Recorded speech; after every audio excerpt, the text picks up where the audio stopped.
Assalamualaikum warahmatullahi wabarakatuh. Perkenalkan, nama saya Sarul Akbar dengan NIM 21650177 dari kelas E.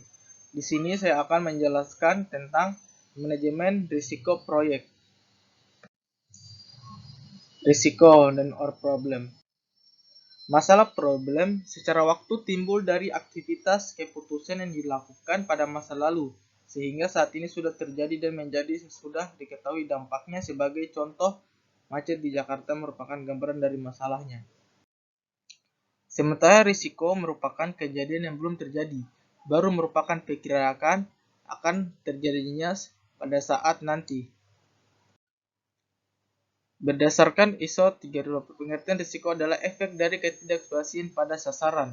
Ada 3 komponen yang berkaitan dengan risiko. Yang pertama, efek; kedua, ketidakpastian; ketiga, sasaran. Risiko. Menurut kamus, risiko adalah kemungkinan kerugian atau kecelakaan. Definisi dari risiko proyek adalah sebuah ketidakpastian yang dapat berdampak pada positif atau negatif bagi proyek. Manajemen risiko proyek. Mengidentifikasi, menganalisa, dan merespon terhadap risiko yang ada selama proyek agar tujuan proyek tercapai. Manajemen risiko.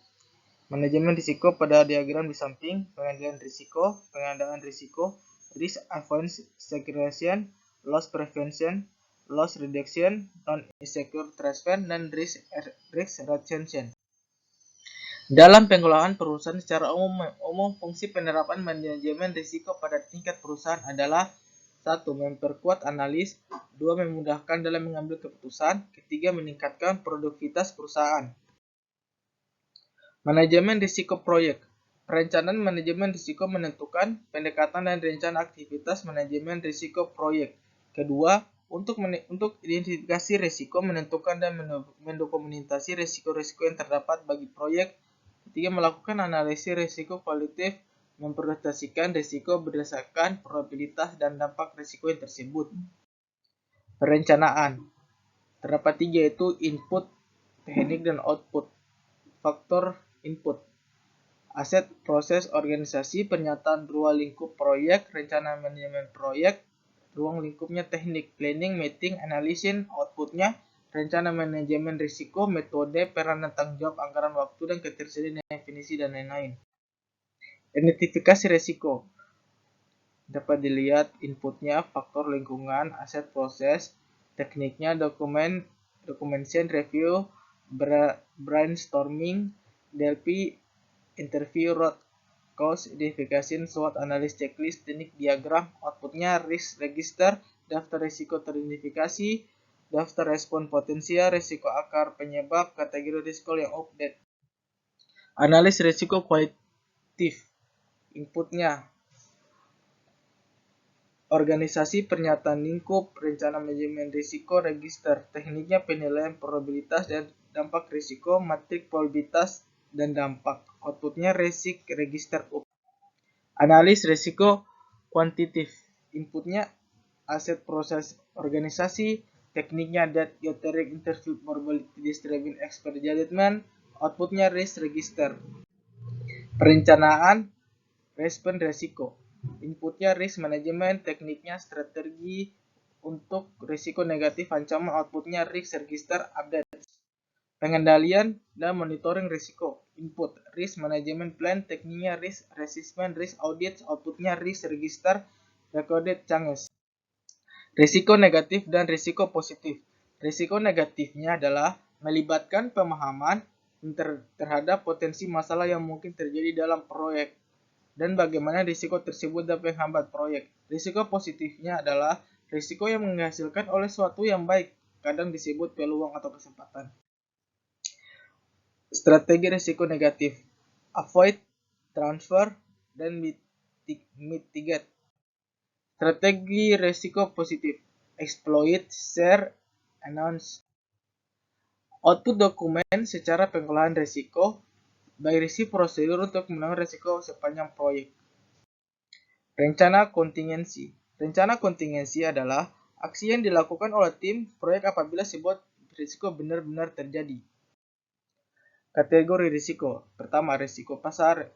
Resiko finansial, resiko teknologi, resiko manusia, dan resiko proses. Risk breakdown struktur. Gambar tingkat dari kategori risiko dari sebuah proyek digunakan untuk mengidentifikasi dan mengkategorikan risiko. IT project dapat dilihat pada gambar di samping. Potensi risiko negatif dikaitkan dengan target area dapat dilihat pada gambar di samping. Identifikasi risiko. Proses memahami potensi kejadian yang dapat menghambat atau membantu sebuah proyek, alat bantu, dan metode untuk mengidentifikasi risiko. Brainstorming, Delphi, interview, dan analisis SWOT. Brainstorming membentuk grup yang membahas berbagai macam ide atau solusi secara spontan untuk menyelesaikan permasalahan tertentu. Teknik Delphi digunakan untuk mencapai kesepakatan dari sekumpulan ahli di bidang tertentu yang melakukan berbagai prediksi terhadap masa depan. Interview sebagai cara untuk menemukan fakta dan mengumpulkan informasi melalui tatapan muka, telepon, email, atau internet messaging. SWOT Analysis Strength, Weakness, Opportunities, and Threats membantu mengidentifikasi risiko positif dan negatif yang terjadi pada sebuah proyek. Risk Register dokumen yang berisi hasil dari proses manajemen risiko yang ditampilkan dalam bentuk tabel. Matrix Probabilities. Matrix Probabilities berisi gambaran probabilitas kejadian sebuah risiko dipasangkan dengan dari risiko tersebut. Contoh matriks probabilities dapat dilihat pada gambar di samping. Analisis kuantitatif risiko. Metode yang digunakan analisis decay tree, simulasi, dan analisis sensitif.